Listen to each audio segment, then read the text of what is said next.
ఈ రోజున సైబరాబాద్ ఉంది అంటే అది శ్రీ చంద్రబాబు నాయుడు గారి దార్శనికత. అలాంటి వ్యక్తి, ఆయన అనుభవం ఈ రోజున 2024 ఆంధ్రప్రదేశ్కి ఎన్డీఏ కూటమి తరపు నుంచి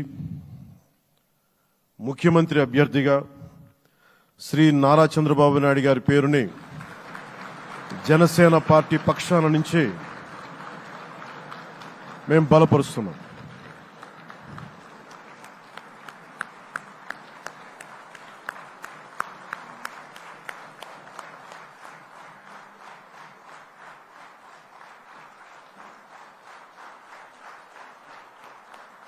నేను ఆయన పక్కన పెట్టుకుని చెప్పాలి, ఆయన నలిగిపోయారు.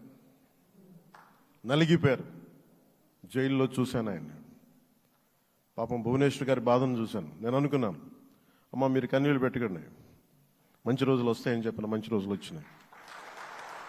వారికి మనస్ఫూర్తిగా వారికి నా హృదయపూర్వక శుభాకాంక్షలు. మీరు అద్భుతమైన పాలన ఇవ్వాలి అందరికీ మనస్ఫూర్తిగా మీకు నేను తెలియజేసుకున్నాను సార్.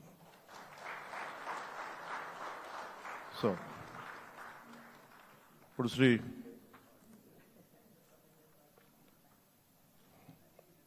భారతీయ జనతా పార్టీ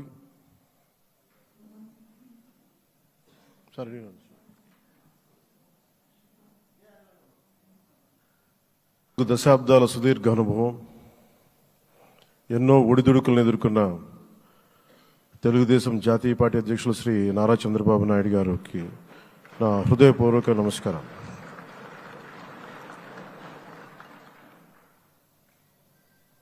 గత దశాబ్ద కాలంలో రాష్ట్ర విభజన జరిగినప్పటి నుంచి ఆంధ్ర రాష్ట్ర ప్రజలు నలిగిపోతున్నారు. గత 5 సంవత్సరాలుగా మరి రాష్ట్రంలోని విపత్కర పరిస్థితులు తెలుసు. మనందరం సమిష్టిగా పోరాటం చేసి కలిసికట్టుగా ఉండి అద్భుతమైన మెజారిటీలతోటి 164 శాసనసభ స్థానాలని ఎన్డీఏ కూటమి దక్కించుకుంది. అద్భుతమైన విజయం. 21 పార్లమెంట్ సభ్యుల్ని మన సెంట్రల్ హాల్లో కూడా మాట్లాడుతూ ఉంటే అందరికీ ఆంధ్రప్రదేశ్ విజయం, తెలుగుదేశం, జనసేన, భారతీయ జనతా పార్టీతో కూడిన ఎన్డీఏ కూటమి విజయం దేశం మొత్తం చాలా ఒక స్ఫూర్తినిచ్చింది.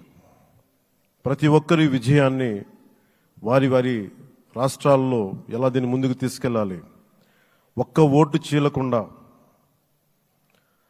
అలయన్స్ అంటే ఎలా ఉండాలి అనేది మన ఆంధ్ర ప్రాంత ప్రజలు, మన ఆంధ్ర రాష్ట్ర ప్రజలు మనందరం కలిసి కట్టుగా చూపించాం.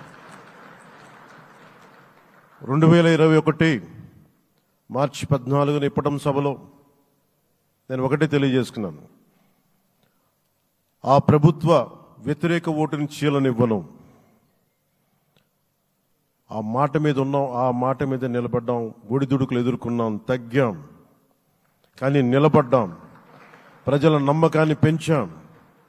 అద్భుతమైన మెజారిటీతో ఈ రోజున మనం ప్రభుత్వాన్ని స్థాపిస్తున్నాం. చాలా మాటలు ఇచ్చాం. పొద్దున కూడా జనసేన లెజిస్లేటివ్ పార్టీ మీటింగ్లో నాయకుడిగా ఎన్నుకున్న సందర్భంలో మాట్లాడుతూ మనం చాలా మాటలు ఇచ్చాం.